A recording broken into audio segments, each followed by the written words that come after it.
Hello everyone, welcome to the commerce share फटा platform. This is Saumya here. चलिए आज का सेशन स्टार्ट करते हैं। ऑल 10 यूनिट मिक्स आपकी रहने वाली एमसीक्यूज कॉमर्स की। आई होप ये सेशन आप लोगों के लिए इंपॉर्टेंट रहे। चलिए, the first question on your screen, which accounting standard deals with the cash flow statement? किस लेखा मानक का संबंध रोकड़ प्रवाह विवरण से है?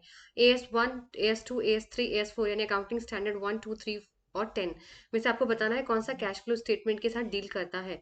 ठीक है, 10 सेकेंड सिर्फ इस क्वेश्चन को करने के लिए होने चाहिए, इससे भी कम। ठीक है,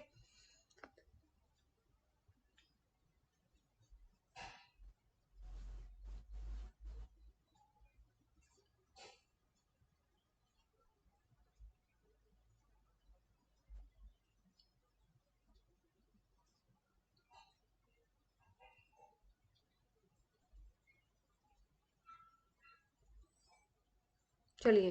AS थर्ड, बेटा accounting standard 3 deals with the cash flow statement.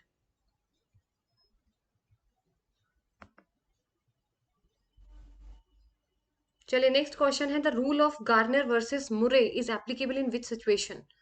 Your options यहाँ पे दिए हुए हैं। Admission of a partner, dissolution of a partnership due to insolvency, retirement of a partner, amalgamation of a firms. यानी Hindi English दोनों में दिया हुआ है। जो हिंदी के स्टूडेंट्स हैं उनके लिए भी है और इंग्लिश वालों के लिए भी है। गार्नर वर्सेस मुरे एक ये केस है, ये रूल लगाया जाता है कौन से सिचुएशन में? 10 सेकेंड्स आप लोग को दिए जा रहे हैं विद इन 10 सेकेंड, क्योंकि ये सिंगल लाइनर क्वेश्चन है बेटा। जितने हैं इसमें कोई ABCBCD आपको सीक्वेंस नहीं लगाना, क्रोनोलॉजिकल नहीं है जो आप टाइम लोगे। इस इन क्वेश्चंस के लिए 10 सेकेंड से ज्यादा टाइम आप लोगों को नहीं देना चाहिए सिंगल लाइनर क्वेश्चंस में।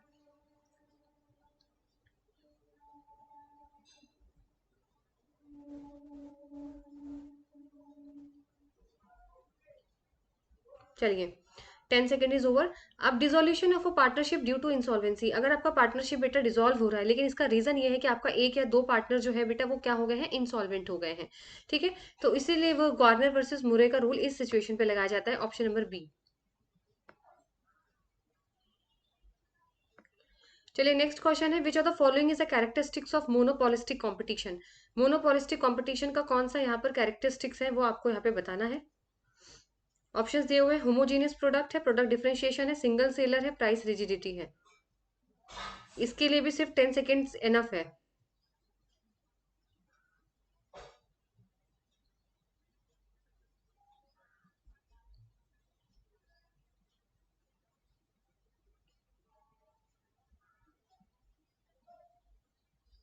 ओके, चलिए, होमोजीनियस प्रोडक्ट नहीं होगा। क्यों नहीं होगा? क्योंकि ये तो मैम आपका परफेक्ट कंपटीशन का है।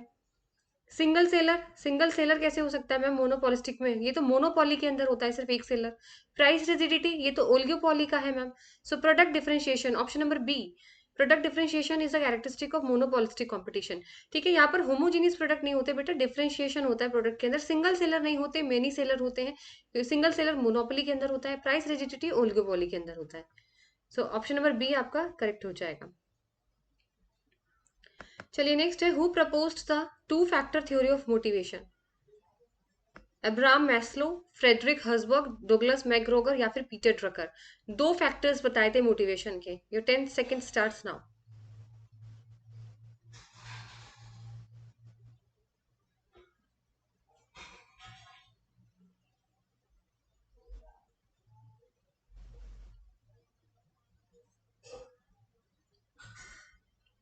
चलिए, आपकी हर्सबर्ग की थ्योरी है बेटा, ये मोटिवेशन थ्योरी और हाइजीन दो फैक्टर्स दिए थे इन्होंने। एक हाइजीन दिया था, एक मोटिवेशन दिया था। ठीक है, तो ये आपकी दो फैक्टर की थ्योरी दी गई थी बाय फ्रेडरिक हर्सबर्ग। चलिए, नेक्स्ट क्वेश्चन है, if the correlation coefficient is zero it indicates. Your options are perfect positive correlation, perfect negative, no linear and low degree correlation. जब किसी दो वेरिएबल के बीच में बेटा कोई भी कनेक्शन नहीं है, इसका मतलब जीरो है उसका कोएफिशिएंट कोरिलेशन। अगर मैं बात करूं कि किसी भी जैसे कि एग्जांपल लेते हैं कोई,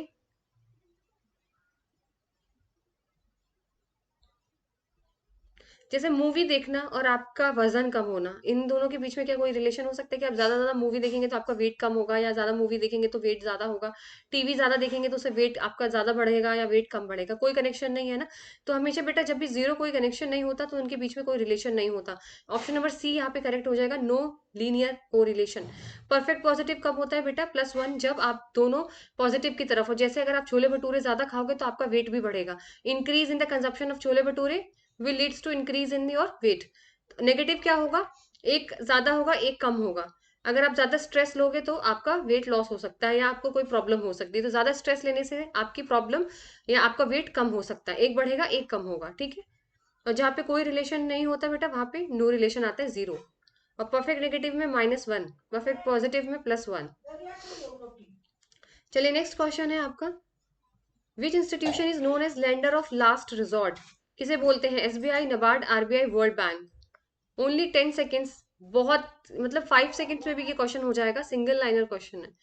तब भी मैं आपको 10 सेकेंड्स दे रही हूँ इस क्वेश्चन को सॉल्व करने के लिए। Lender of a last resort, last में बेचारा वही बचता है, मतलब ये तो हेल्प करेगा ही करेगा।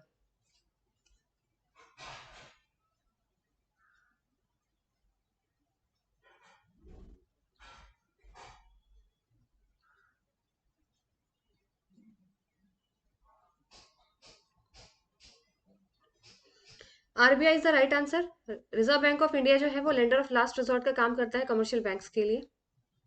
और कोई उनको लोन देना दे आरबीआई जरूर देगा, इसीलिए इसको लेंडर ऑफ लास्ट रिसोर्ट बोला जाता है।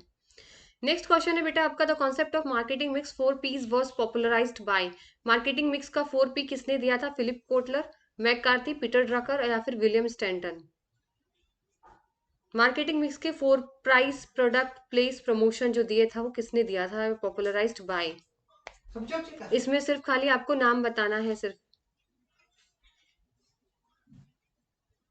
तो इसका जो आंसर होने वाला है वो आपका McCarthy is a right answer, ठीक है। एक से दो क्वेश्चन जरूर आते हैं ऑथर से रिलेटेड। चलिए नेक्स्ट क्वेश्चन है, market segmentation based on age, gender and income is known as? Your options are geographical segmentation, psychographic, demographic या फिर बिहेवियरल। यानी अगर आप मार्केट को बेटा डिवाइड करोगे on the basis of age, gender या फिर इनकम के हिसाब से, अगर आप कोई चीज बना रहे हो मार्केट के अंदर, तो वो किस कैटेगरी के अंदर आता है?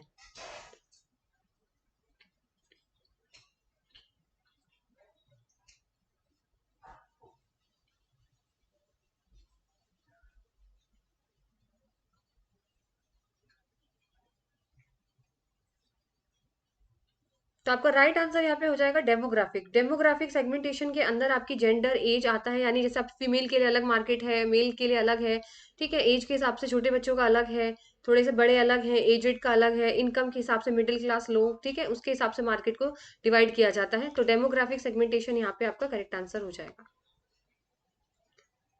चलिए नेक्स्ट क्वेश्चन है, which of the following is a not a method of discharge of contract? Option है by performance, by breach, by frustration, by registration. कौन सा ऐसा तरीका है जिससे आप कॉन्ट्रैक्ट को खत्म कर सकते हो? परफॉर्म करके, ब्रीच करके, उल्लंघन करके, जैसे अगर आपने कोई रूल्स तोड़ दिए, बाय फ्रस्ट्रेशन या फिर bye registration. Your 10 second starts now.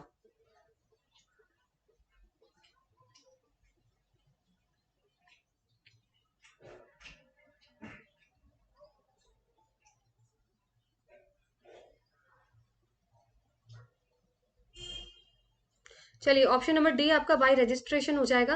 बेटा अगर आपने परफॉर्म कर दिया तो कॉन्ट्रैक्ट अपने आप खत्म है, अगर आपने रूल्स तोड़ दिए तो भी कॉन्ट्रैक्ट खत्म है, अगर फ्रस्ट्रेशन से आकर आपने कोई कॉन्ट्रैक्ट खत्म किया है वो भी हो सकता है, बट रजिस्ट्रेशन कोई प्रोसेस नहीं होता डिस्चार्ज का। रजिस्ट्रेशन तो जब होता है जब आप कोई कॉन्ट्रैक्ट में एंटर करते हो, डिस्चार्ज थोड़ी ना होता है। ऑप्शन नंबर डी यहाँ पे आपका करेक्ट हो जाएगा। चलिए नेक्स्ट क्वेश्चन है, promissory note must contain an? Promissory note में क्या होना चाहिए? ऑप्शन है आपकी, unconditional order to pay, unconditional undertaking to pay, conditional order to pay, conditional undertaking to pay. Promissory note जहाँ पे ट्रांजेक्शन होता है, एक दूसरे से प्रॉमिस करते हैं इन ऑर्डर टू पे, तो वही बताना है आपको कि इसके अंदर क्या होगा। सबसे पहली बात यहाँ पे बता देते हैं, कोई भी शर्त नहीं होनी चाहिए। अगर आप कोई प्रोमिसरी नोट बेटा बनाते हैं तो उसके अंदर कोई शर्त नहीं होती। सो कंडीशनल वाले ऑप्शन ऑटोमेटिकली कट जाएंगे दोनों। अब बचा अनकंडीशनल ऑर्डर टू पे या फिर unconditional undertaking to pay. Promissory note में एक तरीके का प्रॉमिस किया जाता है, और अंडरटेकिंग का मतलब होता है बेटा promise. So option number B correct हो जाएगा, अनकंडीशनल प्रॉमिस टू पे, या अंडरटेकिंग टू पे, या फिर कमिटमेंट टू पे। अगर तीनों में से आपको कोई भी वर्ड मिल जाए, अंडरटेकिंग, प्रॉमिस या फिर कमिटिंग, कमिटमेंट सॉरी, ठीक है, तो अगर तीनों में से या कमिटिंग, तीनों में से कोई वर्ड आ जाए तो आपका यहाँ पर प्रॉमिसरी नोट इसके अंदर आएगा, ठीक है।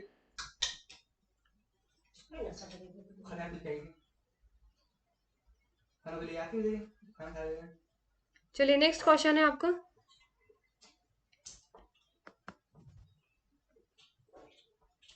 Agricultural income is India is exempt under which section. तो एग्रीकल्चर इनकम जो है इंडिया के अंदर, वो कौन से सेक्शन के अंदर आता है? छूट होती है ना, एग्रीकल्चर इनकम एग्जेम्प्ट होता है टैक्स से, बट उससे कुछ है, आप आगे वहां पे देखेंगे इसके पूरा अंदर है, इसके अंदर कौन कौन सी चीजें, यहाँ पर 5 पॉइंट से जो एग्जेम्पशन होता है उसके अंदर, ठीक है। चलिए बताइए कौन सा सेक्शन होता है, सेक्शन 10(1), सेक्शन 10(5), 80C या 10(32)।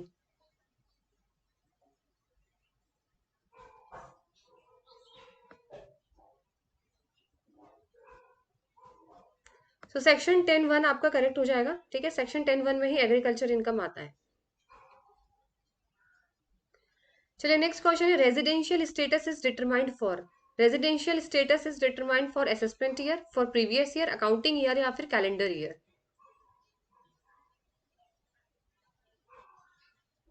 रेजिडेंशियल स्टेटस हमेशा प्रीवियस ईयर को देख के ही डिटरमाइन किया जाता है। ऑप्शन नंबर बी आपका यहाँ पे करेक्ट हो जाएगा। सिंगल लाइनर क्वेश्चन है, इसमें कोई तुक्का नहीं लगेगा, अगर आपको पता होगा तो आप लगा सकते हो।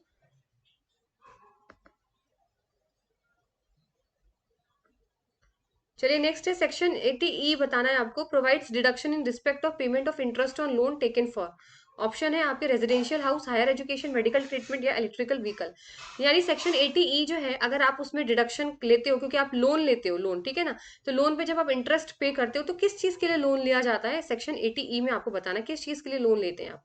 हाउस के लिए, हायर एजुकेशन, मेडिकल ट्रीटमेंट, या फिर इलेक्ट्रिकल व्हीकल। तो 80E बेटा हमेशा ई से याद रखना, एजुकेशन, हायर एजुकेशन के लिए लोन लिया जाता है, ठीक है। सो ऑप्शन नंबर बी यहाँ पे आपका करेक्ट हो जाएगा, 80E।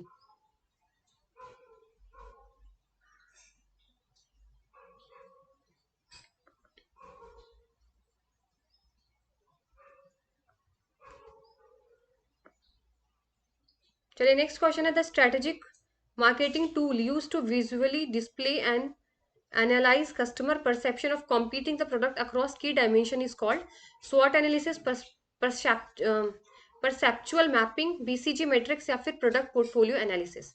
ऐसा कौन सा इनमें से टूल है, यानी कौन सा ऐसा तरीका है एक तरीके से जिससे आप कस्टमर के परसेप्शन को देख सकते हो, ठीक है, अलग अलग डायमेंशन से, कि कस्टमर जो है वो किस तरीके से आपके प्रोडक्ट को देख रहा है, क्या उसके परसेप्शन है आपके प्रोडक्ट को लेकर। तो इसके अंदर है स्वॉट एनालिसिस, परसेप्चुअल मैपिंग, बीसीजी, या फिर प्रोडक्ट पोर्टफोलियो।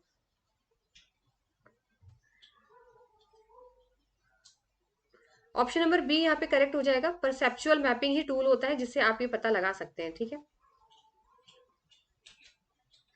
चलिए नेक्स्ट क्वेश्चन है, if a firm chooses to enter a foreign market by acquiring an existing local company rather than building a new facilities, this is known as portfolio investment, green field investment, brown field, या फिर strategic alliances. यानी आप किसी भी market के अंदर enter करते हो तो आपको सब कुछ बना बनाया मिलता है, ना कि आपको जाके नया खरीदना पड़ता है। यानी आपको सारा डिपार्टमेंट सब कुछ आपको बना बनाया मिलेगा, आपको बस जाके काम करना होता है। तो उस इन्वेस्टमेंट को क्या बोलते हैं? तो उस इन्वेस्टमेंट को ब्राउन फील्ड इन्वेस्टमेंट बोलते हैं बेटा, जहां पर आपको बना बनाया सब कुछ मिलेगा। ग्रीन फील्ड क्या होता है? जहाँ पे आपको खुद से बनाना पड़ेगा, आपको सिर्फ खाली चीज मिलेगी, ठीक है। और जहाँ पे आपको सब कुछ ऑलरेडी मिलेगा वो ब्राउन फील्ड इन्वेस्टमेंट है। चलिए नेक्स्ट क्वेश्चन है, which of the following is an example of operating lease as per accounting standard 19। 19 के अकॉर्डिंग ऑपरेटिंग लीज के बारे में आपको बताना है। ऑप्शंस दिए हुए हैं, first the lease period cover 90% of assets economic life, the present value of minimum lease payment is 95% of the fair value, the asset is specialize and can not be used by anyone else after the lease ends, या फिर the lessor retain substantially all the risk and reward incident to ownership. इसमें से सारे features जो है financial lease के दिए हुए हैं, सिर्फ एक फीचर है जो ऑपरेटिंग लीज का है, वो आपका ऑप्शन नंबर डी है। Option number D, operating lease में क्या होता है, जो दे रहा होता है ना लीज पर, लेजर जो होता है उसके पास ही सारा रिस्क होता है, ठीक है, सारा रिस्क वगैरह उसी के पास होता है। बाकी जो लीज पीरियड 90% कवर करता है एसेट्स का, वो फाइनेंशियल लीज के अंदर आता है। Present value of minimum lease payment 95% of fair value, ये भी फाइनेंशियल लीज के अंदर आता है। And the asset is specialize and can not be used by anyone else, ये भी आपका फाइनेंशियल लीज के अंदर आता है।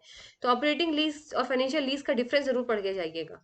तो ऑपरेटिंग लीज के अंदर बेटा लेजर सारे रिस्क रखता है, और फाइनेंस में क्या होता है मैम, लेजी जो होता है ना, वो सारे उसके पास सारे रिस्क चले जाते हैं। चलिए, द नेक्स्ट क्वेश्चन है the technique use to determine whether the purchase price of an acquired company is justified based on the potential synergies and financial benefit is known as. Option है human resource accounting, segment reporting, valuation of goodwill, या फिर purchase price allocation.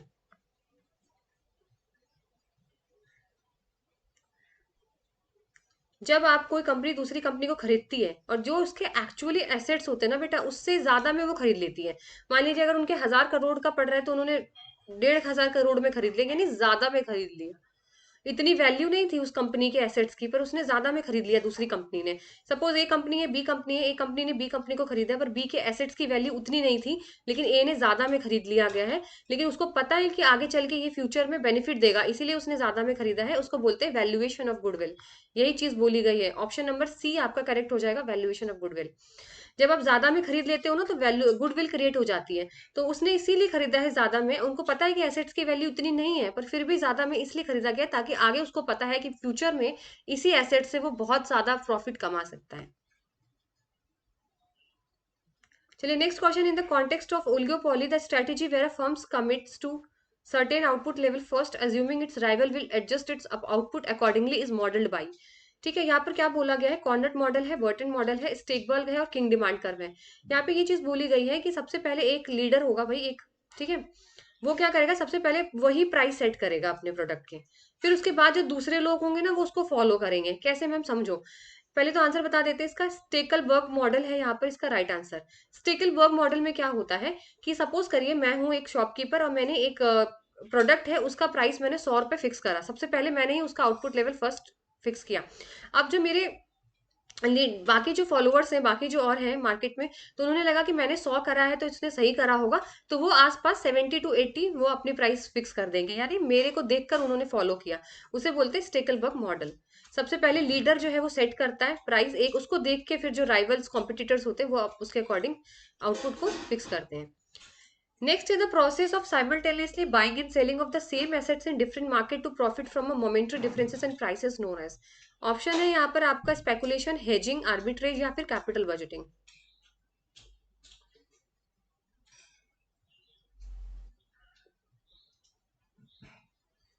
इसका जो right answer होने वाला है arbitrage. देखो arbitrage में क्या होता है, सपोज करिए मैं कोई कंज्यूमर हूँ और मैंने क्या किया, एक प्रोडक्ट खरीदा जब उसका प्राइस बहुत कम था।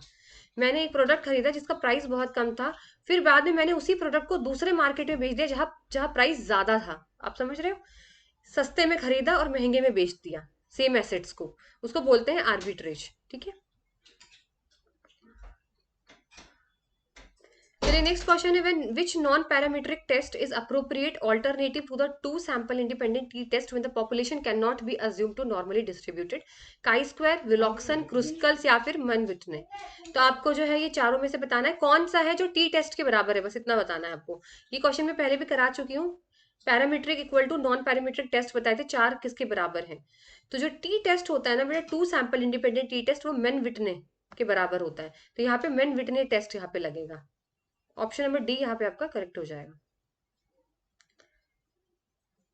चलिए नेक्स्ट है, which of the following elements is central to the Harvard model of strategic human resource management. alignment with business strategy and achieving competitive advantage, the 4 C's: commitment, competence, congruence and cost effectiveness, focus on rational economic quantity performance, या फिर minimizing power struggle and promoting। आपको Harvard model के elements बताने हैं बस। Strategic human resource management में एक Harvard model है, उसके यहाँ पे स्ट्रेटेजिक कौन कौन सी एलिमेंट्स है वो बता दीजिए। चलिए, सो ऑप्शन नंबर बी देखो यहाँ पे करेक्ट हो जाएगा। Commitment, competence, congruence and cost effectiveness, ये चार हार्वर्ड मॉडल के कंपोनेंट्स हैं, जहां पर आपको कमिटमेंट यानी आपके जो आपके एम्प्लॉयज हैं वो लॉयल होने चाहिए, कमिटमेंट होना चाहिए, उनको काम अच्छी तरीके से पता होना चाहिए, कॉम्पिटेंस उनकी स्किल्स एबिलिटी अच्छी होनी चाहिए। कॉन्ग्रुएंस की बात करें, कॉन्ग्रुएंस की बात करें तो कॉन्ग्रुएंस के अंदर यहाँ पर आपको क्या है कि अलाइंड करना है आपके जो मैनेजमेंट गोल्स है और जो साथ में आपके खुद के पर्सनल गोल है, उन दोनों को बैलेंस करके चलना, और कॉस्ट इफेक्टिवनेस, ये चारों आपके हार्वर्ड मॉडल के यहाँ पर एलिमेंट्स हैं। चलिए, द नेक्स्ट क्वेश्चन है, largest gap in the gaps model of service quality. ठीक है, इज टिपिकली बिटवीन, सबसे लार्जेस्ट गैप कौन सा होता है, ये पूरा मॉडल आपको पढ़ना पड़ेगा, जैसे 5 गैप से गैप 1 2 3 4 5, तो उनमें से ये बताना है कि आपको कौन सा सबसे ज्यादा गैप जो है वो दिखा जाता है। मैनेजमेंट का perception, expectation, service quality, actual service delivery, external communication, या फिर service quality specification, actual service delivery, ये आपको बताना है। इसके सारे गैप पढ़ के जाइएगा। तो सबसे इंपॉर्टेंट जो गैप होता है वो ऑप्शन नंबर सी है यहाँ पर। कंज्यूमर ने क्या सोचा था और मैनेजमेंट ने क्या सोच लिया। मैनेजमेंट ने सोचा कंज्यूमर को ये क्वालिटी चाहिए, पर कंज्यूमर तो बजट दिख रहा था, यानी दोनों के मिसमैच हो गया यहाँ पे, कस्टमर के एक्सपेक्टेशन और मैनेजमेंट के परसेप्शन के बीच में बहुत बड़ा गैप आ गया। ठीक है, ऑप्शन नंबर सी यहाँ पे आपका करेक्ट हो जाएगा।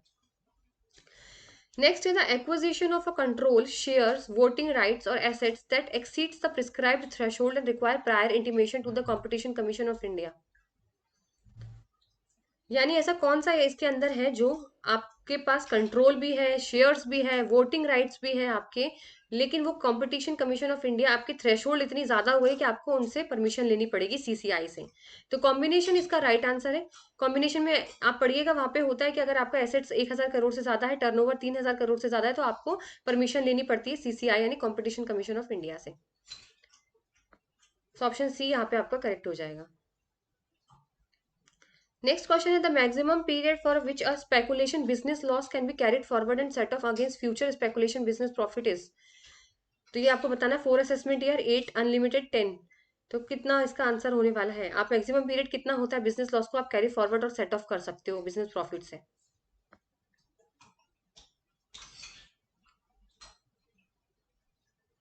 तो 4 असेसमेंट ईयर इसके करेक्ट आंसर हो जाएगा। ठीक है, 4 साल।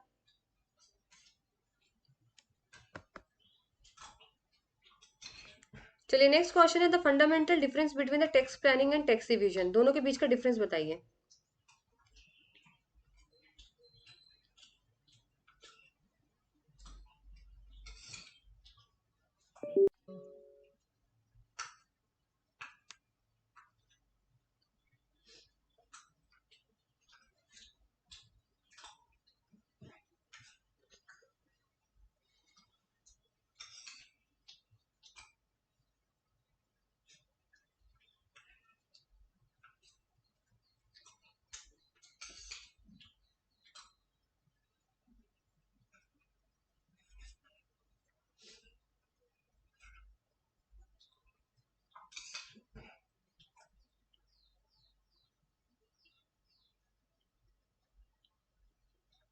चलिए, तो इसका जो आंसर होने वाला है वो आपका है option number A. Tax planning जो होती है वो लीगल होती है, टैक्स प्लानिंग, ठीक है। लेकिन टैक्स इवेजन का मतलब होता है चोरी करना टैक्स की, जो कि इलीगल माना जाता है। सो ऑप्शन नंबर ए यहाँ पे आपका करेक्ट हो जाएगा। टैक्स प्लानिंग तो सब करते हैं टैक्स बचाने के लिए, बट टैक्स इवेजन चोरी होती है जो गलत है, इलीगल है। चलिए नेक्स्ट क्वेश्चन है under the WTO agreement, agriculture of agreement, which category of domestic product is support is subject to least reduction commitment by developed countries। सबसे ज्यादा कम रिडक्शन किस में किया जाता है। 3 बॉक्सेस होते हैं, ब्लू, ग्रीन, एम्बर बॉक्सेस। तो ग्रीन जो है वो सबसे ज्यादा कम किया जाता है। So option number C correct हो जाएगा। ग्रीन में कोई डिडक्शन नहीं होता। अगर सरकार बेटा सब्सिडी दे रही है किसी फार्मर को, रिसर्च के लिए दे रही है, या उनका कुछ नुकसान हो गया उस चीज के लिए दे रही है, तो उस पर कोई रिडक्शन नहीं होता। चलिए, which of the following transaction is classified as an accommodating item in the balance of payment of a country. कौन सा एकोमोडेटिंग के अंदर आता है। FDI, merchandise, change in official foreign exchange reserve. इसको थोड़ा और छोटा कर देते हैं, दिख नहीं रहा होगा। और रेमिटेंस बाय NRI। बताइए कौन सा होगा एकोमोडेटिंग आइटम में।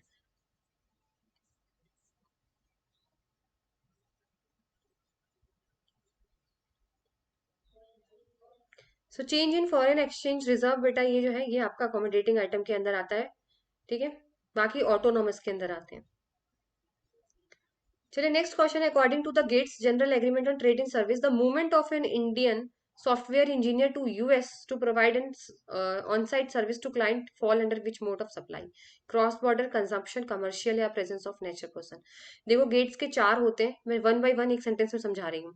क्रॉस बॉर्डर सप्लाई ये होता है जब आप अपने घर पे बैठ के, यानी आप इंडिया में रहकर आप कोई सॉफ्टवेयर सेंड कर रहे हो यूएसए को, आप कोई सर्विस प्रोवाइड कर रहे हो यूएसए को, लेकिन आप अपने घर पे बैठ के कर रहे हो, यानी अपने इंडिया में।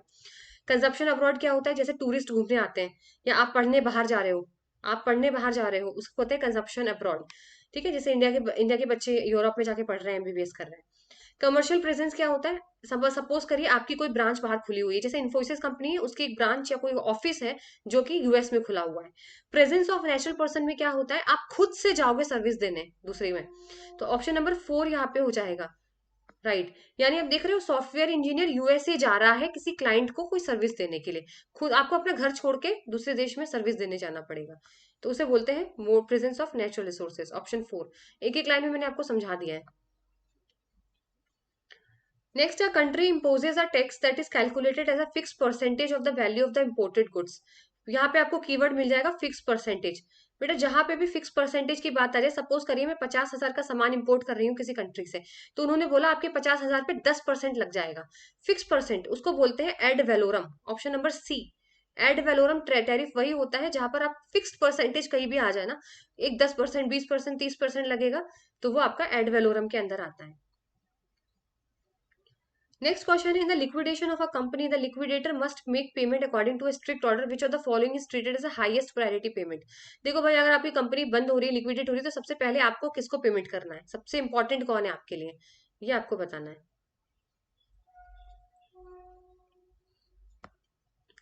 ऑप्शन है आपके liquidator remuneration, preferential creditor dues, cost of liquidation या गवर्नमेंट टैक्स। देखो सबसे पहले जो है वो कॉस्ट ऑफ लिक्विडेशन ही देना पड़ता है, उसके बाद लिक्विडेटर का रेम्यूनरेशन आता है।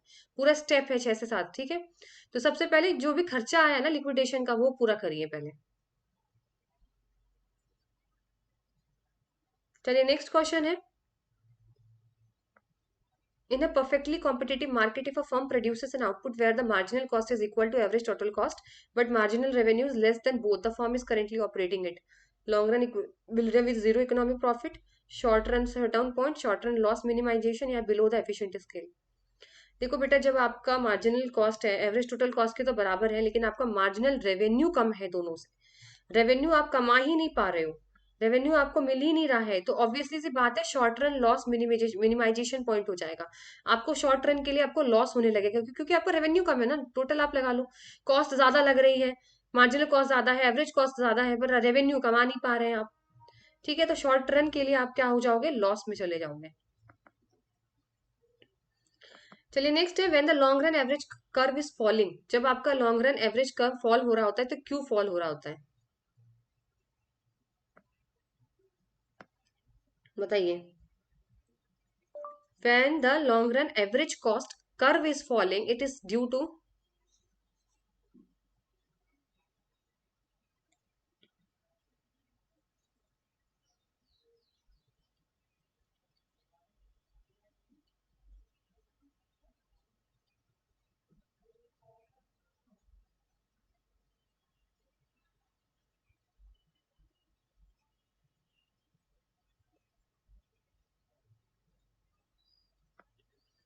चलिए ऑप्शन इसका है internal economies of scale. Economies of scale की वजह से बेटा वो कर्व जो है वो गिर रहा होता है। क्यों गिर रहा होता है? मैं प्रोडक्शन आउटपुट तो बढ़ रहा होता है, लेकिन पर यूनिट कॉस्ट कम हो रही होती है। पर यूनिट कॉस्ट जो लगती है बेटा वो कम हो रही है, भला प्रोडक्शन आपका बढ़ रहा हो, इसी वजह से क्या होता है आपका ये गिर रहा होता है।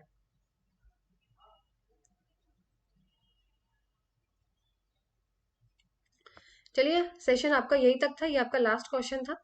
आई होप इनमें से क्वेश्चन आपको एग्जाम्स में देखने को मिले। And all the very best for your exam. Panic नहीं करना है, जितना हो गया है हो जाने दीजिए, एग्जाम्स में फ्री होके एग्जाम देना, कोई स्ट्रेस लेके मत करना कि इस बार नहीं हुआ तो क्या होगा, अगली बार नहीं है, चांसेस मिलते रहेंगे, नहीं भी मिले तो ये कोई एग्जाम नहीं है जो आपका फ्यूचर डिसाइड करेगा। सब जेआरएफ करके भी बैठे हैं, बट कुछ खास कोई ऐसा अर्न नहीं कर रहा है, या किसी को इतनी अच्छी जॉब नहीं मिल रही, पीएचडी करने के बाद भी लोग अनएम्प्लॉयड है। तो ये कोई ऐसा एग्जाम नहीं है जो आपका फ्यूचर डिसाइड करे कि आप स्ट्रेस लेके बैठ जाओ। फ्री होके एग्जाम दीजिएगा, और आई होप आपके एग्जाम्स अच्छे हो जाए। चलिए आपसे मिलते हैं फिर नेक्स्ट सेशन में। Till then goodbye, take care.